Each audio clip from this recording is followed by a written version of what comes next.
Terima kasihku untukmu guruku yang telah setia membimbingku.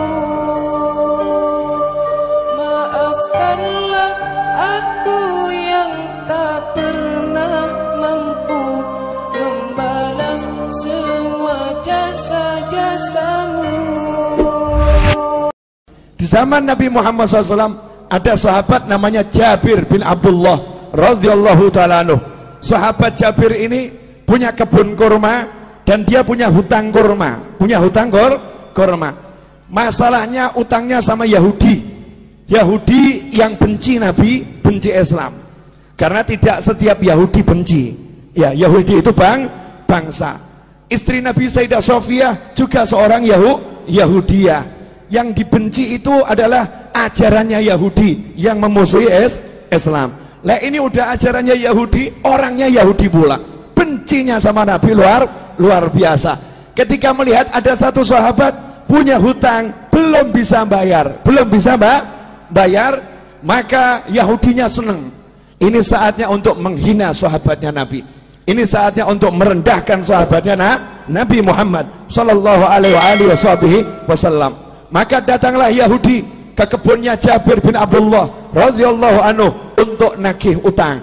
Ibu-ibu pernah diparani, ditagih? Tahu rasanya? Diparani gak punya duit, enak rasanya ya? Diparani sama orang yang badannya mungkin gede-gede, mungkin badannya tidak enak dilihat, wajahnya serem, itu tidak seberapa. Tapi kalau yang nyamperin ibu-ibu mulutnya cerewet, itu luar biasa. Ada mau bayar kapan utangmu? Utang kau dibayar.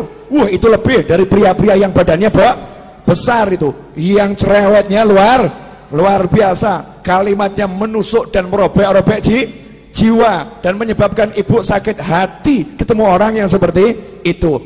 Hari itu Yahudi datang ke tempatnya Jabir. Nabi Muhammad SAW dimintai tolong sama Jabir, ya Rasulullah, tolong utang saya ini biar bisa ditunda, dibayar tahun depan. Yahudinya diajak bicara.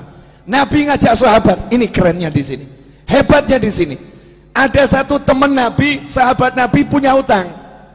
Uangnya buat bayar gak cukup, kebunnya buat bayar gak cukup. Nabi Muhammad SAW tidak duduk di rumahnya, tapi Rasulullah SAW ngajak sahabat-sahabatnya, yuk kita ke rumahnya Jabir, ayo kita ke kebunnya Jabir. Kasihan itu Jabir digeruduk Yahudi, Jabir disamperin Yahudi. Ini Yahudinya lagi nagih Jabir, mau menghinakan Jabir. Berangkat Nabi Muhammad SAW bersama sahabat. Kemudian Rasul sendiri yang ngajak ngomong bicara si Yahudi. Artinya Nabi SAW tokoh masyarakat, Rasul punya jabatan, punya kedudukan, mau membela orang yang ditagih hutang, mau membela orang yang terlilit hutang. Saat itu Nabi belum punya duit, karena Nabi kalau punya duit tekno didom langsung, dibagi-bagi langsung habis. Apa sabda Nabi buat orang yang terlilit hutang? Kadang ini mubalih nggak paham, kemudian menyebutkan hadis yang seakan-akan orang meninggal punya hutang itu sengsara. Salah. Dulu Nabi Muhammad SAW bersabda, siapa yang meninggal punya hutang, saya tidak akan sholatkan jenazahnya.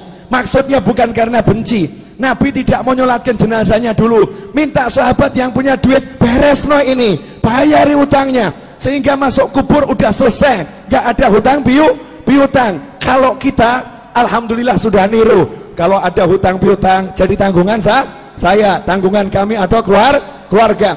Jadi Nabi nggak mau SAW ada umatnya yang meninggal dalam keadaan masih punya hutang. Makanya Nabi ngomong sama sahabat, tidak sama mulai sholat dulu sebelum hutangnya dilunaskan. Tapi begitu Nabi punya hutang, apa sabda Nabi Muhammad SAW? Siapa yang meninggal punya hutang, Nabi punya uang ya, siapa yang meninggal punya hutang, saya yang bayar hutangnya, saya yang lunaskan uangnya. Kalau dia nggak punya hutang, biar uangnya milik ahli warisnya. Kalau punya hutang, aku yang bereskan. Mana konglomerat sekarang yang berani ngomong begitu? Mana saudara yang berani ngomong begitu? Mana umat Islam yang berani ngomong begitu untuk orang yang tinggal di satu kampungnya? Yang di kampung ini yang punya hutang, kalau meninggal aku yang melunaskan. Mana yang seperti itu? Nabi Muhammad SAW bangkit membela sahabatnya, diajak ke rumah Jabir. Sampai di situ Nabi ngomong langsung sama yang namanya Yahudi. Yahudi, gini aja, kalau boleh pembayarannya ditunda, diundur, kasih perpanjangan waktu. Yahudinya ngomong, ya Abul Qasim, wahai Abul Qasim, julukan Nabi Muhammad SAW, wahai Abul Qasim, tidak bisa, hari ini juga harus dibayar. Bu, kalau jenengan ditagih utang 5 miliar, hari ini harus dibayar. Ngeluh atau enggak ngeluh? Ngeluh ya. Punya uang cuman 100.000, tagihannya 5 miliar. Pusing atau enggak pusing? Pusing. Lah ini Nabi Muhammad SAW datang, kasusnya begitu. Kebun korma ini buahnya cuman sedikit, hutangnya bertonton. Jadi enggak mungkin bisa dibayar. Maka Nabi mengatakan kepada Yahudinya, tunggu sebentar. Kemudian Jabir bawa korma sedikit. Disuguhkan Nabi Muhammad SAW. Itulah adabnya sahabat. Kedatangan Nabi, sepunyanya apa ya disuguhkan. Ini ya Rasulullah, korma muda disuguhkan. Setelah itu Nabi Muhammad SAW ngelilingi kebun kormanya Jabir. Kebun kormanya dikelilingi, dilihat muter, ya memang gak cukup. Jumlahnya buah korma itu gak mungkin cukup untuk bayar. Maka Nabi SAW kemudian tanya sama Jabir, di mana biasanya kamu duduk-duduk di kebun korma ini? Tempat yang biasa kamu gunakan untuk nongkrong. Kalau bahasa kita, gazebonya di mana? Ya, gazebonya di mana? Rasulullah tanya, di mana itu? Di sini ya Rasulullah. Saya biasa berteduh di sini. Ya udah, saya tak tidur sebentar. Bayangkan ini, ditagih utang sama Yahudi, ditinggal tidur sama Nabi. Tiruan. Maksudnya apa? Utang nggak usah dipikirin. Yang nagih di depan ini ya, nggak dipikirin. Tinggal tidur Nabi Muhammad SAW. Ini nanti bisa dicek di Syarah Fathul Bari, Syarah Bukhari ya. Juga di kitab-kitab Syarah Bukhari yang lain. Tidur Nabi SAW, kemudian bangun. Datangi lagi Yahudinya. Karena masih maksa harus dibayar hari itu juga. Rasul berkata, gimana? Bisa enggak ditunda dulu pembayarannya? Kasih perpanjangan. Tidak bisa, harus hari ini. Ya sudah. Nabi SAW keliling lagi. Tawaf. Ngelilingi kebun korma. Ditawafi. Setelah selesai ditawafi, Nabi bilang sama Jabir, sudah sekarang kamu panen tuh kurmanya, bayarkan. Bayarkan. Saya tidur dulu. Nabi tidur lagi. Asik ya? Tidur. Bangun tidur, Nabi nanya sama Jabir, gimana? Udah beres? Beres ya Rasulullah. Itu hutangnya kurma lunas semua. Bahkan ini kurma saya nggak berkurang. Panennya lebih banyak dari panen bertahun-tahun ini. Ini nggak masuk akal ya Rasulullah. Disitulah Nabi bersabda, asyhadu anni Rasulullah. Aku bersaksi, aku adalah Rasulullah. Kalau bahasa kita, saya Nabi, saya Rasul. Rasulullah bangga dengan kerasulannya. Aku bersaksi, aku adalah Rasulullah. Sallu ala Nabi. Allahumma shalli wa sallim alaihi. Pelajarannya apa? Pelajarannya banyak. Tapi saya mau garis bawahi satu. Lah kamu kalau ada masalah, nabimu mbok buang. Kamu punya masalah, nabimu kamu singkirkan. Kamu punya masalah seperti nggak punya nabi. Sahabat ada masalah, punya nabi. Sahabat ada masalah, tahu punya rasul. Makanya yang ngomong sama nabinya, ngomong sama rasulnya. Nah kalau sudah jadi sahabatnya nabi, jadi temennya nabi SAW, kalau punya masalah, nabi selesaikan. Nah kenapa kita sekarang ada masalah nggak selesai-selesai? Nggak pernah menjadikan nabi sebagai teman, nggak pernah menjadikan nabi sebagai sahabat. Beda dengan para kiai dan habib-habib tempo dulu. Habib dan kiai tempo dulu itu tidak pernah mengajarkan pakailah pakaian dengan tangan kanan, melepas dengan tangan kiri. Gak seperti itu. Tapi para habib dan para kiai ngajari pakailah pakaian, bayangkan gimana Nabi pakai pakaian. Nabi kalau pakai pakaian tuh kamu bayangkan dulu. Nabi kalau pakai pakaian tangan kanan dulu. Kalau melepas tangan kirinya.